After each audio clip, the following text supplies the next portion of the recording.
Advanced courses తో పాటు first year నుండే campus recruitment training leading companies లో 13,000 plus placements with 13.5 lakhs highest package.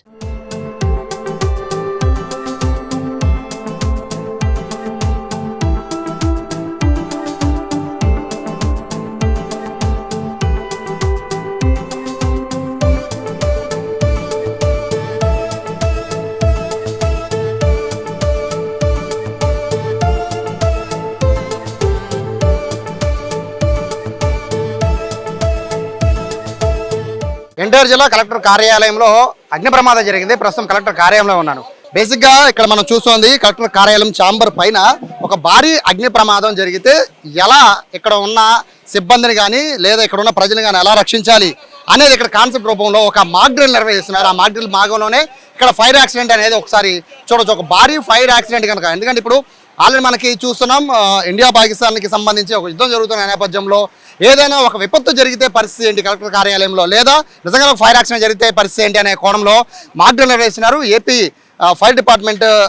అలాగే ఇప్పుడు కలెక్టర్ కార్యాలయం అందరూ కూడా ఇక్కడ చూస్తున్నాము ఆరోగ్య శాఖకి సంబంధించిన వాళ్ళు, ఇలా అందరూ కూడా సంయుక్తంగా ఒక పెద్ద మాక్ డ్రిల్ నిర్వహిస్తున్నారు. మాక్ డ్రిల్లో భాగంగా ప్రస్తుతం కలెక్టర్ కార్యాలయం ఛాంబర్ పైన ఒక అగ్ని ప్రమాదం జరిగితే ఎలా అందరినీ రెస్క్యూ చేయాలి అనేది ఈ కాన్సెప్ట్.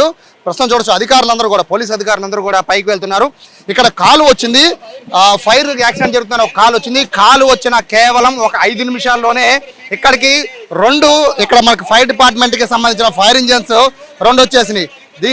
వచ్చిన వెంటనే ఏదైతే టాప్ ఫ్లోర్లో ఉందో కార్యాలయం పైన టాప్ టెర్రస్లో ఉందో ఆ టెర్రస్ మీదకి పెద్ద ల్యాడర్స్ వేసుకుని ఇమ్మీడియట్గా ఫైర్ సిబ్బంది, ఏపీ ఫైర్ డిపార్ట్మెంట్ సంబంధించిన సిబ్బంది అంతా కూడా ఒకటొకటిన పైకి వెళ్ళిపోయిన పరిస్థితి ఉంది. అలాగే దాంతోపాటు లోపల ఎవరైతే ఈ ఫైర్ స్మోక్కి ఎవరైతే కళ్ళు తిరిగి పడిపోయారో వాళ్ళందరినీ కూడా ఇమ్మీడియట్గా రెస్క్యూ చేసుకుంటూ ఫైర్ డిపార్ట్మెంట్ వాళ్ళు ఒక పక్కన ఫైర్ని దాన్ని కంట్రోల్ చేస్తూనే మరోవైపు లోపల ఎవరైతే చిక్కుకుపోయి ఉన్నారో వాళ్ళందరినీ కూడా బయటికి ఎలా తీసుకురావాలి, దానికి ఎంత టైం పడుతోంది, అలాగే ఫైర్ డిపార్ట్మెంట్ లోపలికి వచ్చే లోపల సిబ్బంది ఏం చేయాలి, ఇవన్నీ కూడా ప్రతి ఒక్కరికి ఇక్కడ ఉన్న సిబ్బందికి చెప్తున్న పరిస్థితి కనబడుతోంది. చూడొచ్చు మొత్తం స్మోక్ టీం కూడా లోపలికి వెళ్ళిపోయింది. స్మోక్ టీం లోపలికి వెళ్ళి ఎక్కడైతే మేజర్గా ఇన్సిడెంట్ జరిగిందో, ఫైర్ జరుగుతుందో అక్కడ కంట్రోల్ చేయడానికి ఒక భారీ వాటర్ పైప్ లైన్ నేరుగా ఇక్కడ స్మోక్ టీం లోపలికి వెళ్ళిపోయి దాన్ని కంట్రోల్ చేసిన పరిస్థితి కనబడుతోంది. కేవలం క్విక్ రెస్పాన్స్, ఎంత ఫాస్ట్గా రెస్పాన్స్ అయితే ప్రజల ప్రాణాలు అంత ఫాస్ట్గా కాపాడచ్చు, అలాగే ఇక్కడ ఉన్న సిబ్బంది ప్రాణాలు అంత ఫాస్ట్గా కాపాడచ్చు అనే కోణంలోనే ప్రస్తుతం ఈ మాక్ డ్రిల్ జరుగుతోంది.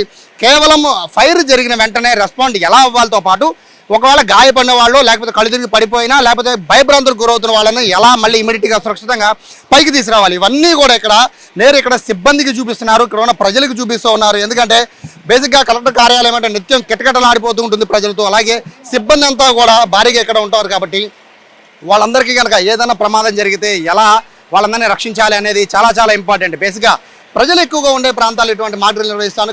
కలెక్టర్ కార్యాలయంలో కూడా భారీ స్థాయిలో ప్రజలు ఉంటారు, అలాగే సిబ్బంది కూడా భారీగా ఉంటారు. ఎందుకంటే జిల్లా స్థాయి అధికారులంతా కూడా ఇక్కడే ఉంటారు, సిబ్బంది అంతా కూడా ఇక్కడే ఉంటారు. మెయిన్ సెంటర్ కాబట్టి ఇది. ఇటువంటి ప్రాంతాల్లో ఫైర్ యాక్సిడెంట్ జరిగితే లేదా ఏదైనా పెద్ద విపత్తు జరిగితే వాటిని ఎలా రెస్క్యూ చేయాలి అనేది దీంట్లో మనం చూస్తూ ఉన్నాం. మొత్తం ఫైర్ సిబ్బంది అయితే చాలా క్విక్ రెస్పాన్స్ అనేది చెప్పుకోవచ్చు. ఎందుకంటే ఇక్కడ కాల్ అనేది లైవ్లో చూపించారు. ఒక కాల్ లైవ్లో వస్తే ఇమ్మీడియట్గా రెస్పాండ్ ఎలా అవ్వాలి అనేది ఇక్కడ మెయిన్ మోటో కనబడుతోంది. ఎందుకంటే గంటల టైం వేస్ట్ అయితే ఎంత ఇబ్బంది పడతారు, అలాగే కాల్ రావంటే ఫస్ట్ ఏం చేయాలి, ఇవన్నీ కూడా ఇక్కడ మనం చూస్తున్నాం. వాటర్ అనేది బిల్డింగ్ అంతా కూడా కలెక్టర్ కార్యాలయం మొత్తం కూడా మంటలు అంటుకుంటే పరిస్థితి ఏంటి అనేది ఇక్కడ మనం చేసి చూపిస్తున్నారు. దీంతోపాటు ఇమ్మీడియట్గా అంబులెన్సెస్ కూడా 1 కాదు 2 కాదు దాదాపు 4 అంబులెన్సెస్ని ఇమ్మీడియట్గా ఇక్కడికి తీసుకొచ్చారు. ఆ 4 అంబులెన్స్లో కూడా మొత్తం ఇక్కడ గాయపడిన వాళ్ళని లేదా ఎవరైతే భయభ్రాంతులకు గురయ్యో వాళ్ళందరినీ ఇమ్మీడియట్గా ఇక్కడి నుంచి హుటాహుటిన హాస్పిటల్కి తీసుకెళ్ళిపోయే కార్యక్రమాన్ని కూడా చేపట్టారు. దీనికి మోస్ట్లీ ఇక్కడ ఉన్న ఫైర్ సిబ్బందితో పాటు కలెక్టర్ కార్యాలయంలో కొంతమంది స్వచ్ఛందంగా ముందుకు వచ్చి వాళ్ళు ఏ విధంగా వీళ్ళందరినీ ఫైర్ యాక్సిడెంట్ జరిగితే ముందుకు తీసుకురావాలి. ఎందుకంటే ఏదైనా ప్రమాదం అనేది చెప్పి జరగదు. సో చెప్పి జరగని ప్రమాదానికి ఎలాగ ముందస్తుగా ప్రిపేర్ అవ్వాలి అనేది మెయిన్ కాన్సెప్ట్. మాక్ డ్రిల్కి సంబంధించి ప్రస్తుతం స్వయంగా ఇక్కడ కలెక్టర్ గారితో పాటు సిబ్బంది అంతా కూడా నేరుగా పర్యవేక్షిస్తున్న పరిస్థితి కనబడుతోంది. ఎందుకంటే ఇక్కడ కేవలం ఫైర్ డిపార్ట్మెంట్కి సంబంధించిన ఒక్క విషయమే కాదు, ఇక్కడ ప్రజలు కూడా స్వచ్ఛందంగా ఎలాగా పార్టిసిపేట్ చేయాలి, అలాగే సిబ్బంది ఏ విధంగా ముందు రెస్పాండ్ అవ్వాలి, సిబ్బంది రెస్పాండ్ అవ్వడమే కాదు ఫైర్ డిపార్ట్మెంట్ వచ్చేలోపు ఏ జాగ్రత్తలు తీసుకోవాలి, ఇవన్నీ కూడా ఈ మాక్ డ్రిల్లో భాగమే.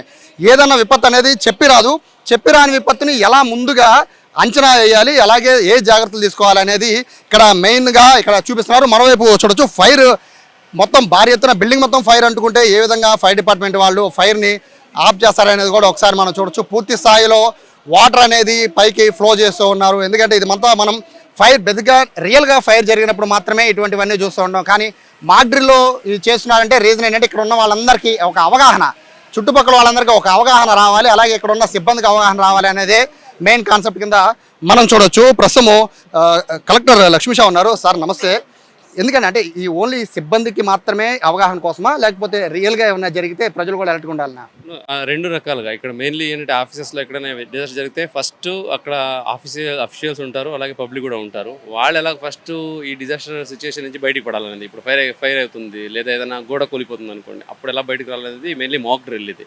ఇప్పుడు చూస్తున్నారు ఫైర్ ఇన్సిడెంట్స్ అయితే ఫస్ట్ ఆఫ్ ఆల్ ఎవరైతే ఈ క్షతగాత్రులు ఉన్నారో వాళ్ళని జాగ్రత్తగా బయట తీసుకురావడం, రాగానే తీసుకొచ్చి మళ్ళీ అంబులెన్స్ ఎక్కించడం. అంటే వాళ్ళు ఇప్పుడు బయట నుంచి వచ్చి ఎవరో వచ్చి సహకరించినా లోపల ఉన్న వాళ్ళే they should become the civil defence type. So ఆ టైప్ రావడానికి ఇది మెయిన్లీ అఫీషియల్స్ ప్లస్ పబ్లిక్ కూడా అవేర్నెస్ క్రియేట్ చేయడానికి మాక్ డ్రిల్ అండి. విపత్తులకు సంబంధించి కృష్ణా జిల్లా, ముఖ్యంగా ఎన్టీఆర్ జిల్లాకి సంబంధించిన అధికారులు బాగా తెలుసు. బొడమేరు వచ్చినప్పుడు క్విక్ రెస్పాన్స్ చాలా ఫాస్ట్గా ఇక్కడ ఉన్న వాళ్ళు అందరూ ఉన్నారు. సో ఇది కూడా వాళ్ళకు ఒక ట్రైనింగ్లో భాగమే చెప్పుకోవాలా? ప్రిపేర్డ్నెస్ మెయిన్లీ డిజాస్టర్స్ చెప్పి రావు, అనుకోకుండా వస్తాయి కాబట్టి ఎప్పుడు వచ్చినా కూడా వాళ్ళు సిద్ధంగా ఉండాలి. ఆ డిజాస్టర్ వచ్చినప్పుడు యాజ్ అఫీషియల్స్గా మన డ్యూటీ ఏంటి, మనం ఏం చేయాలనేది రిమైండ్ చేయడానికి ఇటువంటి మాక్ డ్రిల్ చేస్తున్నాము. సో దీనివల్ల మా అధికారులందరూ ఆ డిజాస్టర్ ఏది వచ్చినా కూడా ఫేస్ చేయడానికి, అలాగే పబ్లిక్కి సపోర్ట్ చేయడానికి సిద్ధంగా ఉంటారని భావిస్తున్నాం. డ్రిల్లో చూస్తుంటే సార్ టైం అనేది చాలా ఇంపార్టెంట్, మోస్ట్ టైం ఇంపార్టెంట్. మీరు కాల్ రావడం కానీ అంబులెన్స్ రావడం కానీ, సో రియల్గా జరిగితే ఇదే టైంని మెయింటైన్ చేయాలని ఏమన్నా ఉందా సార్? ఉంది. ఇప్పుడు డిస్ట్రిక్ట్ డిజాస్టర్ రెస్పాన్స్ మాన్యువల్లో మనకు ఎవ్రీథింగ్ ఈజ్ కోడిఫైడ్. ఇప్పుడు ఫైర్ జరిగితే మనకు 1 కిలోమీటర్ 2 మినిట్స్లో వచ్చేసేయాలి ఫైర్ ఎక్స్టింగ్విషింగ్ మిషన్స్. ఆ టైప్ ప్రతిదానికి ఉంది. అదే ప్రకారంగా మానిటర్ చేస్తున్నాము, అదే ప్రకారంగా అలర్ట్ కూడా చేస్తున్నాం. ప్రజలకు ఏం చెప్తారు? ఫైర్ ఇట్లాంటి యాక్సిడెంట్లు జరిగితే ఫైర్ ప్రికాషన్స్ ఏం తీసుకోవాలని చెప్తారు? ఎక్కడైనా యాక్సిడెంట్ జరిగినప్పుడు ప్యానిక్ అవ్వడం కొంచెం పక్కన పెట్టండి. ప్యానిక్ అవ్వడానికి ముందు కొంచెం ఆలోచన చేసి ఎవరైనా ఏదైతే బాధపడి ఉంటారో, ఏదైతే క్షతగాత్రులు డ్యామేజ్ అయ్యి ఉంటుంది వాళ్ళని ఫస్ట్ ధైర్యంగా షిఫ్ట్ చేయించండి. అట్లాగే మీరు ఎక్కడ క్యూరియాసిటీతో చూడడానికి వెళ్ళకుండా మీరు దూరంగా ఉండి మీరు సేఫ్గా ఉంటూ మిగతా వాళ్ళకి హెల్ప్ చేయండి. ఎవరైనా ఇది వాళ్ళకి ఏమైనా తగిలి ఉంటే, వాళ్ళకి ఏమైనా గాయాలు ఉంటే వాళ్ళని ఇమ్మీడియట్గా ఆ మెడికల్ ఎయిడ్కి తరలించడానికి సహకరించడానికి కోరుతున్నాను. సో ఇది కలెక్టర్ చెప్తున్నారు. వచ్చిన డిపార్ట్మెంట్ అంతా కూడా, వచ్చిన వాళ్ళందరికీ కూడా ఇక్కడ ముఖ్యంగా వీళ్ళందరికీ అవగాహన అనేది ఖచ్చితంగా కావాలి. ఇటువంటి రెస్పాన్స్ అయిందంటే ఇమీడియట్గా ఏం చేయాలి అనేది మెయిన్ కాన్సెప్ట్. చూడొచ్చు ఫైర్ డిపార్ట్మెంట్ వాళ్ళందరూ కూడా మంటల్ని కంట్రోల్ చేసేసిన అనంతరం వాళ్ళంతా కూడా ఇక్కడ నుంచి ఆఫీసర్ల పర్మిషన్ అడిగి, సో మంటల కంట్రోల్లోకి వచ్చాయని తెలుసుకున్న అనంతరం ఇక్కడ నుంచి డిస్పాచ్ అయిపోతున్నారు, వెళ్ళిపోతూ ఉన్నారు.